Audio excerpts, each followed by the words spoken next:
नमस्कार, मी विजय बारसकर आणि आपण पाहता नॅशनल एकता रिपब्लिकन न्यूज. महाराष्ट्र राज्यामधील दुःखद घटना. गडचिरोली जिल्ह्यातील आश्रम शाळेच्या 5 विद्यार्थिनींना सर्पदंश झाला. त्यापैकी 3 मुलींचा मृत्यू झाला. घटनेचे गांभीर्य लक्षात घेऊन पोलिसांनी एअर ॲम्ब्युलन्सची व्यवस्था केली. 10 ऑगस्टच्या सुमारास पहाटे 2:30 वाजताच्या आसपास 5 विद्यार्थिनींना सर्पदंश झाला. दोघींवर उपचार चालू आहे. या घटनेचे गांभीर्य लक्षात घेऊन उच्चस्तरीय चौकशी चालू आहे.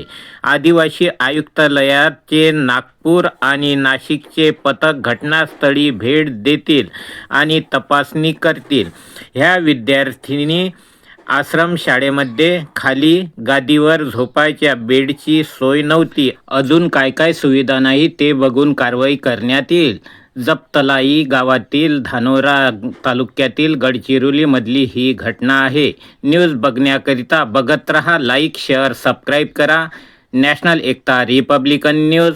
मुख्य संपादक लक्ष्मण वानकडे, सहसंपादक विजय बारसकर.